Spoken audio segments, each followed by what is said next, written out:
ഇപ്പോൾ നാം ശ്രവിച്ചുകൊണ്ടിരിക്കുന്നത് morning voice എന്ന ആത്മീയ ശുശ്രൂഷയാണ്. ഇന്ന് ദൈവവചനത്തിൽ നിന്നും കർത്താവിൻ്റെ ദാസൻ സ്റ്റാലിൻ ദാസ് തിരുവനന്തപുരം ധ്യാനചിന്തകൾ പങ്കുവയ്ക്കുന്നു.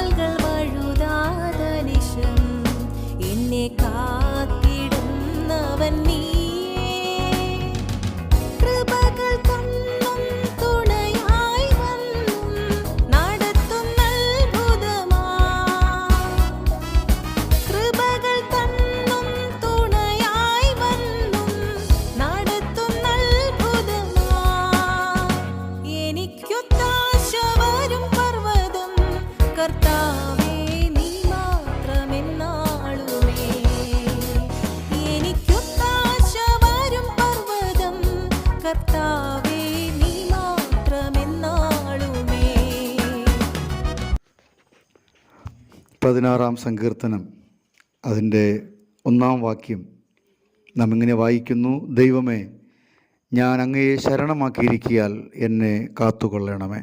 ദൈവനാമത്തിന് മഹത്വമുണ്ടാകട്ടെ. മോർണിംഗ് വോയിസിൻ്റെ എല്ലാ ബഹുമാന്യരായ ശ്രോതാക്കൾക്കും വീണ്ടും വേഗം വരുന്ന കർത്താവും രക്ഷിതാവുമായിരിക്കുന്ന യേശുക്രിസ്തുവിൻ്റെ നിസ്തുല്യമായ നാമത്തിൽ പ്രഭാത വന്ദനങ്ങൾ അറിയിക്കുന്നു. ദൈവം നമുക്ക് ദാനമായി ഒരു ദിവസം കൂടെ, ഒരു പുതിയ പ്രഭാതം കൂടെ നൽകിയതോർത്ത് ദൈവത്തെ സ്തുതിക്കുകയും ഇന്നത്തെ പകലിലും ഏറെ കൃപയോടുകൂടെ സന്തോഷത്തോടുകൂടെ ദൈവിക പരിപാലനത്തിൻ്റെ ആ വലിയ സംരക്ഷണത്തിൻ്റെ കീഴിൽ ആയിരിക്കുവാൻ കർത്താവ് നമ്മെല്ലാവരെയും സഹായിക്കുമാറാകട്ടെ. വായിച്ച് കേൾപ്പിച്ചതായ വേദഭാഗം ഏറെ സുപരിചിതമായ ഒരു വേദഭാഗമാണ്. ദാവീദ് തൻ്റെ ജീവിതാനുഭവത്തിൽ നിന്നുകൊണ്ട് പാടി ദൈവത്തെ മഹത്വപ്പെടുത്തിയ വേദഭാഗം നമുക്ക് ധൈര്യത്തിനും ആശ്വാസത്തിനുമായിട്ട് ദൈവാത്മാവിനാൽ എഴുതി നൽകിയിരിക്കുകയാണല്ലോ.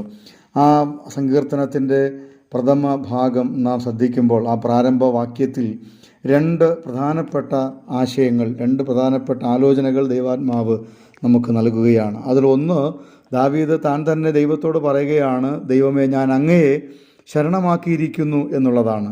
2, ആകയാൽ എന്നെ കാത്തുകൊള്ളണം എന്നുള്ളതാണ് രണ്ടാമതായിട്ട് ദാവീദ് ഓർക്കുന്നത്. ഈ 2 കാര്യങ്ങളും വളരെ പരസ്പര ബന്ധമുള്ളതായ 2 കാര്യങ്ങളാണ്. അത് ദൈവത്തോടുള്ള ബന്ധത്തിലും ദൈവത്തിൽ നിന്ന് എനിക്ക് അനുഭവിപ്പാൻ കഴിയുന്നതിനോടുള്ള ബന്ധത്തിലുമാണ് എന്നുള്ളതാണ് ഏറെ ശ്രദ്ധേയമായിരിക്കുന്നത്. ആ പ്രാരംഭ ഭാഗത്ത് ദൈവത്തോടുള്ള ബന്ധത്തിൽ ദൈവോന്മുഖമായി ദാവീദ് പറയുന്നത്, ഞാൻ അങ്ങയെ ശരണമാക്കിയിരിക്കുന്നു എന്നുള്ളതാണ്. ദാവീദിന് രാജാവായി അവരോധിക്കപ്പെട്ടതായ ആ സമയം മുതൽ തൻ്റെ രാജഭരണ കാലഘട്ടത്തിലും രാജാവായി തുടരുമ്പോൾ തന്നെ താൻ നേരിടേണ്ടി വന്ന പ്രതിസന്ധിയുടെ നാളുകളിലും തൻ്റെ കയ്യിൽ നിന്ന് ഭരണം വഴുതിപ്പോയതായ സന്ദർഭങ്ങളിലുമൊക്കെ ദാവീദിൻ്റെ ജീവിതത്തിൽ ഏറെ കൈമുതലായിരുന്നു എന്ന് പറയുവാൻ കഴിയുന്ന ഒരു വസ്തുത എന്ന് പറയുന്നത് ദൈവം തൻ്റെ ശരണം എന്നുള്ളതായിരുന്നു. അഥവാ ദൈവം തൻ്റെ ആശ്രയം, ഒന്നുകൂടെ പറഞ്ഞാൽ ദൈവം തൻ്റെ സങ്കേതമായിരുന്നു എന്നുള്ളതാണ്. അപ്പോൾ ദൈവം തൻ്റെ സങ്കേതമായിരിക്കുന്നു, അല്ലെങ്കിൽ ദൈവത്തെ താൻ എൻ്റെ സങ്കേതമാക്കിയിരിക്കുന്നു എന്നുള്ള ഒരു നല്ല ബോധ്യം ആ ഒരു കാര്യത്തിൽ ദാവീദിനുണ്ടായിരുന്നു. ഒരു നല്ല ധൈര്യം ദാവീദിന് ഉണ്ടായിരുന്നു എന്നുള്ളതാണ് ആ ഭാഗം വായിക്കുമ്പോൾ നമുക്ക് മനസ്സിലാക്കുവാനായിട്ട് കഴിയുന്നത്. അപ്പോൾ അതുകൊണ്ട് താൻ ദൈവത്തെ സങ്കേതമാക്കിയിരിക്കുന്നു, താൻ ദൈവത്തെ ആശ്രയമാക്കിയിരിക്കുന്നു. ആകയാൽ അത് ദാവീദിന് ദൈവത്തോടുള്ള ബന്ധത്തിൽ തൻ്റെ ധൈര്യമാണ്. ആ ധൈര്യം തനിക്കുള്ളത് കൊണ്ട് ദാവീദ് പറയുകയാണ്, ആകയാൽ എന്നെ കാത്തുകൊള്ളണമേ എന്നുള്ളതാണ്. അപ്പോൾ ദൈവം തന്നെ കാത്തുകൊള്ളണം എങ്കിൽ ദാവീദ് മനസ്സിലാക്കിയ ഒരു വസ്തുത എന്ന് പറയുന്നത്, ദൈവത്തെ എൻ്റെ ശരണമായി, എൻ്റെ സങ്കേതമായി ഞാൻ കണ്ടെങ്കിൽ മാത്രമേ എനിക്ക് ദൈവത്തോട്, ദൈവമേ, നീ എന്നെ കാത്തുകൊള്ളണമേ എന്ന് പറയുവാനായിട്ട് സാധിക്കുകയുള്ളൂ എന്ന വസ്തുത ദാവീദിന് ബോധ്യമായ ഒരു കാര്യമായിട്ടാണ് നമുക്ക് ഈ ഭാഗത്ത് നിന്ന് മനസ്സിലാക്കുവാൻ കഴിയുന്നത്. കേവലം ദാവീദ് പറയുന്നത് പോലെ ഞാൻ അങ്ങയെ ശരണമാക്കിയിരിക്കുന്നു എന്നുള്ളത് പറയാതെ, ദൈവമേ, അങ്ങനെ കാത്തുകൊള്ളണമേ എന്നല്ല എന്നല്ലല്ലോ ദാവീദ് ആഗ്രഹിച്ച് ദൈവസന്നിധിയിൽ പാടി ദൈവത്തെ മഹത്വപ്പെടുത്തുന്നത്. എന്നാൽ ദൈവം തന്നെ കാത്തുകൊള്ളണം എന്നുള്ള ദാവീദിൻ്റെ ആഗ്രഹമാണ്. താൻ അത് അങ്ങനെ തന്നെ ആഗ്രഹിക്കുന്നു. എന്നാൽ ദൈവം എന്നെ കാത്തുകൊള്ളണമെങ്കിൽ ദാവീദ് വളരെ ധൈര്യത്തോട് പറയുകയാണ്, ഞാൻ ഈ ദൈവത്തെ ശരണമാക്കിയിരിക്കുന്നു എന്നുള്ളതാണ്. ഇന്ന് രാവിലെ നമ്മൾ ഈ വചനഭാഗം ധ്യാനിക്കുമ്പോൾ, ഈ വചനഭാഗത്തിലൂടെ ദൈവാത്മാവ് നമ്മുടെ ശ്രദ്ധയെ കടത്തിവിടുമ്പോൾ നമുക്ക് ഓരോരുത്തർക്കും പറയുവാനായിട്ട് കഴിയേണ്ടതായ ഒരു വലിയ വസ്തുത എന്ന് പറയുന്നത്, ദൈവമേ ഞാൻ അങ്ങയെ ശരണമാക്കിയിരിക്കുന്നു, ഞാൻ ദൈവത്തെ ശരണമാക്കിയിരിക്കുന്നു, അതുകൊണ്ട് ദൈവമേ എന്നെ കാത്തുകൊള്ളണമേ എന്ന് ദാവീദ് പറയുന്നു. അതോടൊപ്പം തന്നെ നമ്മൾ വീണ്ടും ആ സങ്കീർത്തനത്തിൻ്റെ 8-ാം വാക്യത്തിലേക്കൊന്ന് കടന്നു വരുമ്പോൾ അവിടെയും നാം വായിക്കുന്ന ഇങ്ങനെയാണ്, ഞാൻ യഹോവയെ എപ്പോഴും എൻ്റെ മുമ്പിൽ വച്ചിരിക്കുന്നു, അവൻ എൻ്റെ വലത്തുഭാഗത്തുള്ളത് കൊണ്ട് ഞാൻ കുലുങ്ങിപ്പോകയില്ല എന്നാണ്.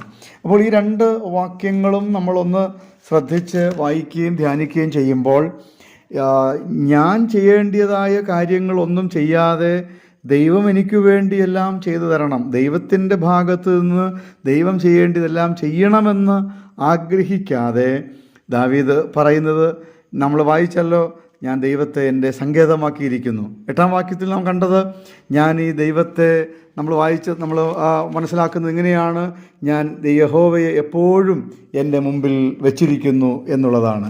അപ്പോൾ ഇത് ദൈവത്തോടുള്ള ബന്ധത്തിൽ ദാവീദിന് ചെയ്യുവാൻ കഴിയുന്ന, അല്ലെങ്കിൽ ദാവീദിന് സാധിച്ചതായ 2 കാര്യങ്ങളാണ്. എന്നാൽ അങ്ങനെ 2 കാര്യങ്ങൾ തൻ്റെ ജീവിതത്തിൽ സാധിച്ചു എന്നുള്ളത് കൊണ്ട് ദാവീദിന് ദൈവത്തോടുള്ളതായ ധൈര്യമെന്ന് പറയുന്നത്, ഒന്ന്, ദൈവമേ അവിടെ തന്നെ കാത്തുകൊള്ളണമേ എന്നുള്ളതാണ്. അതുമാത്രമല്ല, അവിടെ നിൻ്റെ വലത്തുഭാഗത്തുള്ളത് കൊണ്ട് ഞാൻ കുലുങ്ങിപ്പോകയില്ല, ഞാൻ അധൈര്യപ്പെട്ടു പോകയില്ല, ഞാൻ ഭാരപ്പെട്ടു പോകയില്ല എന്ന് ദാവീദ് പറയുവാനായിട്ട് ഇടയായിത്തീരുന്നുണ്ട്. ഈ സങ്കീർത്തനത്തിൻ്റെ വായനയും ധ്യാനവും പഠനവും ഈ സങ്കീർത്തനത്തിലൂടെ കടന്നു പോകുമ്പോൾ നമുക്ക് ഓരോരുത്തർക്കും മനസ്സിലാക്കേണ്ടതായ ഒരു വലിയ പാഠം, ഒരു വലിയ വസ്തുത എന്ന് പറയുന്നത്, ദൈവത്തോടുള്ള ബന്ധത്തിൽ ദൈവമേ ഞാൻ അങ്ങയെ എൻ്റെ സങ്കേതമാക്കിയിരിക്കുന്നു, അഥവാ ഞാൻ അങ്ങയെ എൻ്റെ ശരണമാക്കിയിരിക്കുന്നു, അതുകൊണ്ട് എന്നെ കാത്തുകൊള്ളണമേ. അപ്പോൾ ദൈവത്തെ ഞാൻ ശരണമാക്കിയിരിക്കുന്നു എന്ന വസ്തുത പറയുവാൻ അങ്ങനെ തന്നെ ആ കാര്യത്തിൽ ബോധ്യമുള്ള ഒരു വ്യക്തിക്ക് മാത്രമേ എന്നെ കാത്തുകൊള്ളണമേ എന്ന് പറയുവാനായിട്ട് സാധിക്കുകയുള്ളൂ എന്നുള്ളതാണ് ഈ ഭാഗത്ത് നിന്ന് നമുക്ക് മനസ്സിലാക്കുവാൻ കഴിയുന്നത്. പലപ്പോഴും മാനുഷികമായ നിലയിൽ നമ്മൾ പലപ്പോഴും നമ്മുടെയൊക്കെ ആഗ്രഹങ്ങളും പ്രാർത്ഥനകളും എന്ന് പറയുന്നത് എന്നെ കാത്തുകൊള്ളണം എന്നുള്ളതാണ്. എന്ന് പറഞ്ഞാൽ എന്നോടുള്ള ബന്ധത്തിൽ ദൈവം ചെയ്യേണ്ടതായ എല്ലാ കാര്യങ്ങളും എനിക്ക് വേണ്ടി ചെയ്യണം.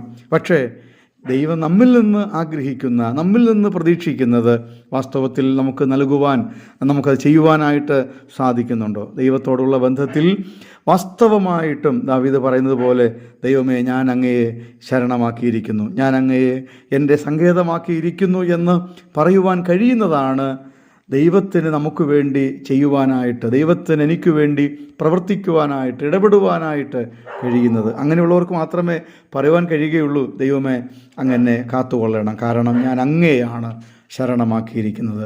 ഇന്ന് ഈ പകലിൽ ഈ ചിന്തകൾ നമ്മുടെ ആത്മീക ജീവിതത്തിന് അനുഗ്രഹമാകട്ടെ, നന്മയാകട്ടെ. യഹോവ എപ്പോഴും എൻ്റെ മുമ്പിൽ വെച്ചിരിക്കുന്നു എന്നും ദാവീദ് പറയുമ്പോൾ, അത് ദാവീദിൻ്റെ വ്യക്തി ജീവിതത്തിൽ ദൈവത്തോടുള്ള ബന്ധത്തിൽ തൻ്റെ ധൈര്യമാണ്. അതുകൊണ്ട് ദൈവം ചെയ്യേണ്ടതായ കാര്യങ്ങൾ ചെയ്യണമെന്ന് ധൈര്യത്തോടുകൂടെ പറയുവാനായിട്ട് ദാവീദിന് സാധിക്കുന്നു എന്നുള്ളതാണ്. ഇന്ന് രാവിലെ ഈ ചിന്തകൾ കേൾക്കുന്ന എല്ലാ പ്രിയപ്പെട്ടവർക്കും ഇത് മുഖാന്തരമുള്ള ഈ ആലോചനകളാലുള്ള എല്ലാ അനുഗ്രഹങ്ങളും നന്മകളും ഇന്ന് പകലിൽ കർത്താവ് നൽകുമാറാകട്ടെ. ഈ സങ്കീർത്തന വായനയും ധ്യാനവും നമുക്കെല്ലാവർക്കും അനുഗ്രഹമാകട്ടെ എന്ന് ആഗ്രഹിച്ചു പ്രാർത്ഥിച്ചും കൊണ്ട് ഈ വാക്കുകളിൽ നിന്ന് വിരാമം കുറിക്കുന്നു. ദൈവം നമ്മെ എല്ലാവരെയും ധാരാളമായി അനുഗ്രഹിക്കട്ടെ. സ്വർഗസ്ഥ പിതാവേ, ഈ രാവിലെ സമയത്തിനായിട്ട് സ്തോത്രം. ഒരു പുതിയ ദിവസം നൽകിയതിനായിട്ട് ഞങ്ങൾ നന്ദി പറയുന്നു. ഇന്ന് പകലിൽ ആവശ്യമായ എല്ലാ കൃപകളും നൽകണമേ. കർത്താവെ, അങ്ങയെ ശരണമാക്കിയിരിക്കുന്നു എന്നുള്ളതായ ആ വലിയ ചിന്തയും വലിയ ധൈര്യവും ഒരു വലിയ ബോധ്യവും ഞങ്ങൾക്ക് എല്ലാവർക്കും നൽകണമേ. ആകയാൽ ദാവീദ് പറയുന്നത് പോലെ, കർത്താവെ, ഞങ്ങളെയും അങ്ങ് കാത്തുകൊള്ളണമേ. വീഴ്ചകളിൽ നിന്ന്, താഴ്ചകളിൽ നിന്ന്, അപകടങ്ങളിൽ നിന്ന്, അനർത്ഥങ്ങളിൽ നിന്ന് ഞങ്ങളേവരെയും കാക്കണമേ, കരുതണമേ. യേശു ക്രിസ്തുവിൻ നാമത്തിൽ തന്നെ.